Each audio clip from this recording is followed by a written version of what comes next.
আসসালামু আলাইকুম প্রিয় গাইস। আজকে ভেন্ডি দিয়া আর আলু দিয়া তেলাপিয়া মাছ দিয়া রান্না হবে। ফুল ভিডিওটা দেখেন মনোযোগ দিয়া। যদি ভালো লাগে লাইক কমেন্ট শেয়ার দিন, সবার মধ্যে পৌঁছে দিন।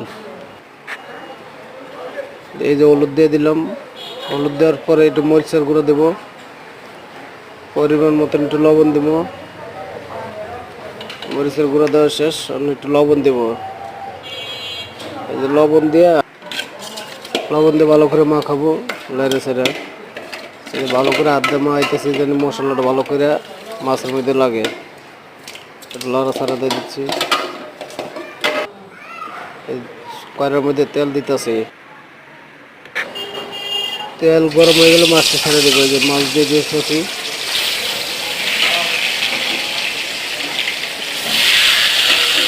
চারিদিক দিয়ে মাছটা দিয়ে দেবো। ফুল ভিডিওটা দেখেন। এবার মাছ দেওয়া হয়ে যাচ্ছে, মাছগুলো উল্টে দেবো। কড়াইটা ভালো করে গরম দেওয়া হয়নি তো এই কারণে লেগে গেছে মাছ। এবার উল্টে দিচ্ছি।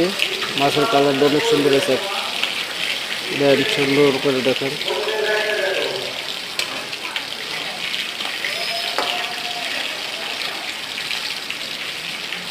মাছগুলো ভাজা হয়ে গেলে পরে পেঁয়াজ কাঁচামরিচগুলো দিয়ে দেবো।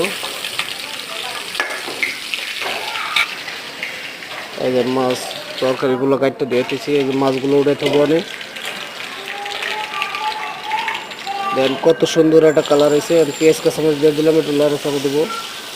পেঁয়াজ কাঁচামরিচ একটু ভাজা হয়ে গেলে, পেঁয়াজ কাঁচামরিচ ভাজা হইলে পরে হলুদ মরিচগুলো দিয়ে দেবো। এই যে হলুদ দিয়ে দিচ্ছি, দেব মরিচের গুঁড়া, সব পরিমাণ মতন মরিচের গুঁড়ো, হলুদের মরিচ দেবো। দিয়ে দেবো স্বাদ মতন লবণ। স্বাদ মতন লবণ দিয়ে দেবো।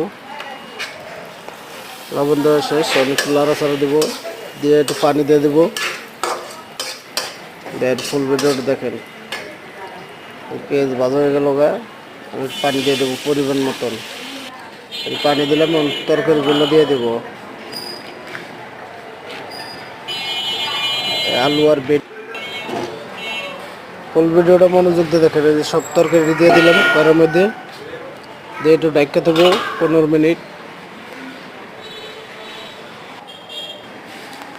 যখন উতরে যাবো তখন আবার উল্টে এলাম। সুন্দর একটা কষানো হয়েছে।